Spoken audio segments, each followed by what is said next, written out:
I want to reconstruct for you the visual that we used last week. This is a cutout of this church, a likeness of this sanctuary. I'm going to put it right here. And what this represents for us is the place to which we are trying to draw people. We're trying to draw people to the faith and to the church, not just our church, but any church that lifts up Jesus Christ. We're trying to draw them to the cross, and that's what the church is all about. So here's what we said last week, is that people are all over the place, if you can imagine a continuum here. We have people that are in church, of course, and then we have people that are very close to being in church. They're open to words, to invitation, to conversation regarding things of the faith. They're open to that. They're ready to hear what we might share with them. The continuum goes on. Over here, we might have folks that are further away that aren't real sure about the church. They wonder about it sometime, or things of the faith. They wonder about it, but their words would take the forms of question. They're just not really sure. Then the continuum goes on. Over here, we have folks that are flatly against all things church and anything to do with the Christian faith. They're just against it all. They would take on the form of being angry were a conversation about these things to happen in their presence. They're just not ready to hear words. According to the Center for Pew Research, 40% of the society in America now has not an apathetic, but a negative view towards church and Christian faith. Our charge given by God is to win people to the Christian faith. The church is the avenue through which we win people to the Christian faith. Not just us, because other churches out there that lift up Jesus, they're not our competitors, they are our teammates. So we're trying to help people get drawn towards the church. How do we, these people that are close are fairly easy, but the folks that are here with questions, and certainly the folks that are here that are against all things church or all things faith, they're a little bit harder. How do we connect with them? How do we draw them towards the church? Please know this. The New Testament never says to the world, you ought to go to church. Instead, it says to the church, go out into the world and draw people towards the cross. So how might we do this if the only people we speak to are those that are right here that are kind of ready? We limit our audience immensely if these are the only ones we wait to talk to. How do we build bridges out here and out here? How do we do that? Let's look at some stories as to how this has happened. The scripture story today consists of Jesus encountering a man who was blind from his birth. This was on a Sabbath day. That's important to the story. Jesus heals the gentleman. The guy, as you could imagine, who now for the first day in his life can see, is ecstatic. But not everybody is. The religious leaders are angry at Jesus because Jesus, in healing this guy, broke the rules. He healed this man on the Sabbath day. How dare he do that? You don't do any kind of work on the Sabbath. That was the rules of the day. So Jesus just crossed the line in their minds, so they are mad. They are so mad, in fact, the religious leaders are, that they bring in Jesus, they bring in the man born blind, not once but twice, and question him. And they also bring in the man who's now healed. They bring in his parents to question them. In the latter questioning, the second questioning they offer to the man who is now sighted, the religious leaders say to him, now you know this Jesus is a sinner. Proof positive of this is that he healed you on the Sabbath day. That's against the rules. Never mind the wonder that you can now see for the first time in your life. Forget that. He broke the rules. So therefore, that proves it. This Jesus is a sinner. I want you to notice that the man who is now healed is rather confused as to exactly who Jesus is. At one point in this story, he calls Jesus a prophet. But now at this point, when the religious leaders are trying to get him to admit that Jesus is a sinner, that's what they wanted to hear this man say. This man, now healed of his blindness, says this: I don't know if Jesus is a sinner or not, but I'll tell you what I do know, is that once I was blind, and now I can see. Well, the religious leaders had had about enough of this guy, so they kicked him out of their presence. Jesus, hearing about this, later on finds this man that he healed of blindness. Jesus asked him a question. He said, do you believe in the Son of Man? And this now sighted man says to Jesus, I don't know who he is, but I'll tell you what, if you will point him out to me, considering what you did for me, if you will point him out to me, I'm in for anything you say. And Jesus says to the man, I, the one who gave you your sight, am he.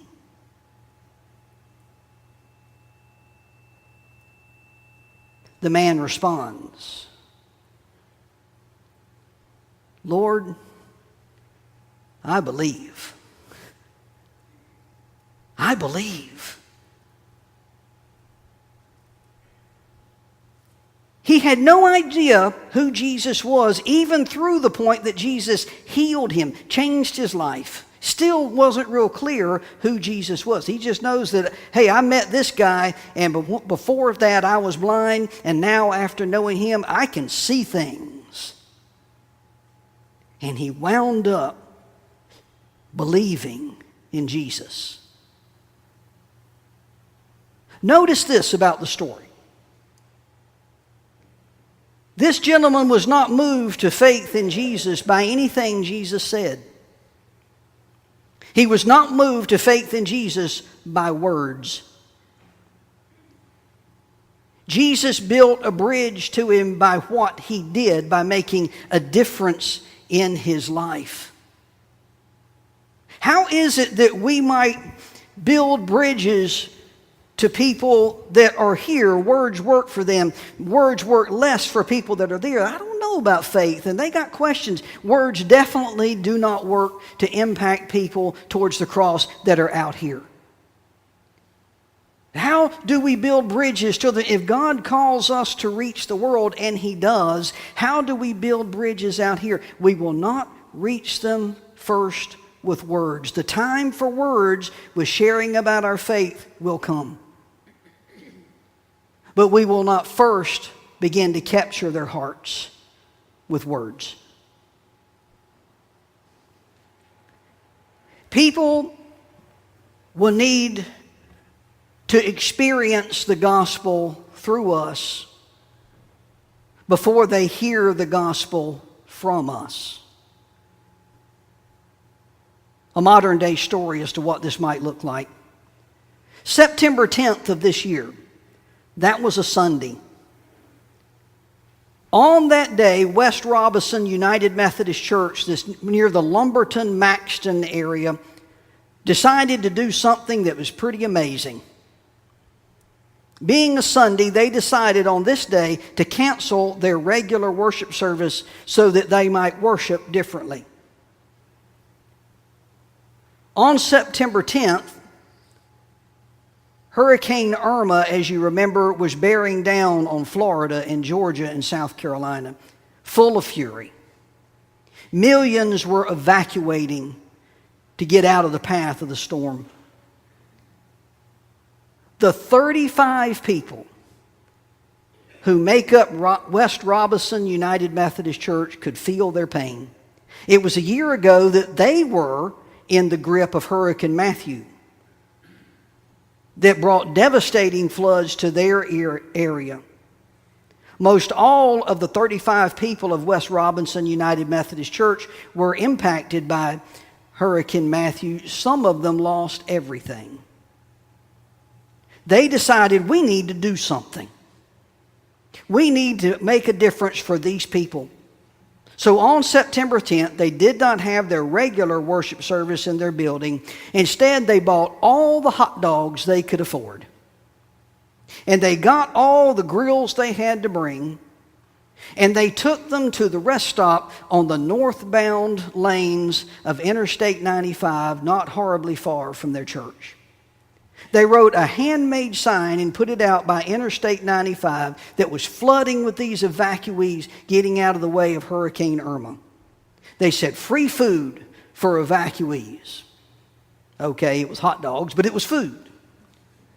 People started flooding into this rest stop as a result of the handmade on whatever board they could find sign, Love United, West Robinson United Methodist Church. People started pulling in.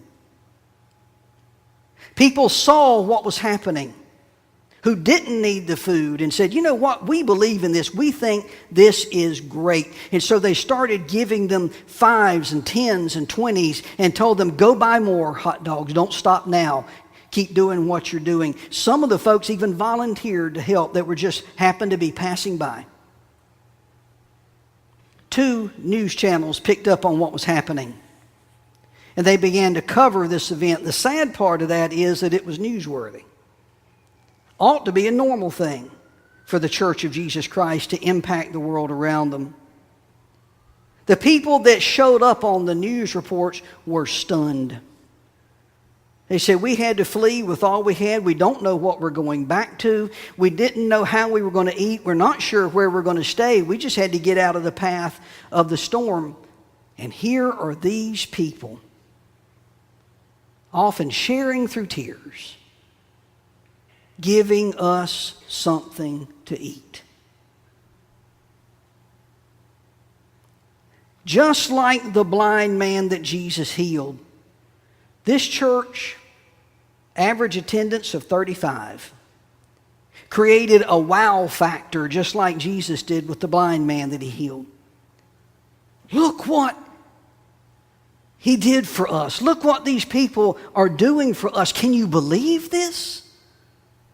This is absolutely amazing.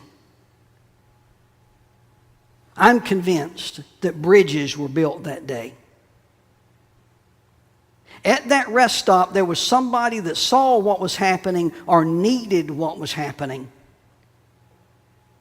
that had questions about the faith. I'm not really sure. But something became more real to them because they experienced the gospel through these people. Something about church and faith took on a different view for them that day. There was somebody that pulled in that day that needed something to eat, that was angry towards church and faith, that's one of those that has the negative view of church. But they experienced something. Now, had the church set up a preaching station, I'm not sure the effect would have been the same. Those folks will be ready for words, some of them, but not yet. Bridges were built that day because they experienced Jesus through these people. And then one day, perhaps they'll be ready to hear about Jesus through someone.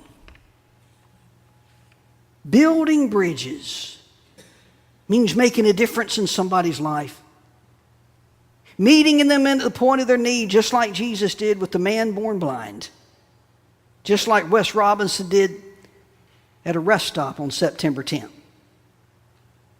Another story. Kirby John Caldwell, in the summer of 1982, was appointed as pastor of Windsor Village United Methodist Church in Houston, Texas. This church that was on its way down in a challenged part economically of the Houston area had about 25 members. They made a decision. They said, we might be on our way down and out, but if that's the case, we're going to go out in style. We're going to go out with a bang. They decided they were going to create that wow factor within their community. Over the last 30 plus years, here's some of what they've done. They've spearheaded several independently operated nonprofits that have impacted the social and economic landscape of central southwest Houston, including the Power Center and Point 234. The Power Center is a 21st century service delivery model, in other words, they meet people's needs, of private and public partnership that serves 11,000 families a month. Point 234 is a 234-acre master plan community that encompasses a commercial park. This to bring services to folks that were challenged to get otherwhere to get services that they need, that include 2 pharmacies, Advanced Auto Parts, McDonald's, I love McDonald's, Taco Bell, a dental clinic. Corinthian Point is a residential subdivision consisting of 426 homes that go to folks in need. They have a YMCA, an elementary school. They've spearheaded a senior high charter school and Texas Christian Pediatrics. They have the Corinthian Village Independent Living Facility for seniors that they have spearheaded, and the Kingdom Builders Community Center. Collectively, the nonprofit projects from this church have produced 700 permanent jobs, that in an area where jobs were hard to find, and have made annually a $65+ million cash flow impact on the community. They have a life coaching ministry that impacts 10,000 people a year and a mission ministry that impacts 2,500 people every month. This is a partial list of what they do. All this in a part of Houston that was economically challenged. Suffice it to say that the community knows that Windsor Village United Methodist Church is there. Pastor Caldwell says this: if you want to know what we're about, don't come on a Sunday. Come during the week and see what we're doing. This church that had a membership of 25 now has a membership of over 16,000 people. Most of the folks that are now in that church started out 30 plus years ago over here with questions. I don't know about this faith thing. Or they were against faith. They were over here, man, that church, I'm not going, not having it, anything with the Christian faith, don't want to hear nothing about it. They started out over here. But that church created the wow factor. Somebody over here that was against church watched this church over time help their nephew go through job training when he needed it. And they thought, wow, look what they did. Just like with the man born blind. Look what they did. Maybe I still got questions, but I've moved a little bit closer. And then I see my daughter from this church get the life coaching that she needs. And they go, wow, the wow factor again. Look at this. Look at what, can you believe what they're doing? I've done nothing for them, but look what they're doing for me. And so they move a little bit closer. Then they help my family find housing and teach me how to afford it. And I go, wow, look what they've done for me. We're drawn with words. The time for words came when they got closer. They were ready to hear about the faith and hear about what Jesus had done for them, how he died on the cross. But they start out not ready for words, but ready to be impacted by having the bridges built to where they are. And now they've gone from 25 disciples to over 16,000 that are now followers of Jesus Christ. And most of those folks didn't first get drawn nearer because they heard about Jesus. The time for that came, absolutely. But they first experienced the gospel of Jesus Christ to the people of that church before they were ready to hear about Jesus from the people of that church. How do we reach the world? How do we reach those that are reluctant or skeptical or even angry? We build bridges by making a difference in their life. They need to experience the gospel through us before they hear the gospel from us.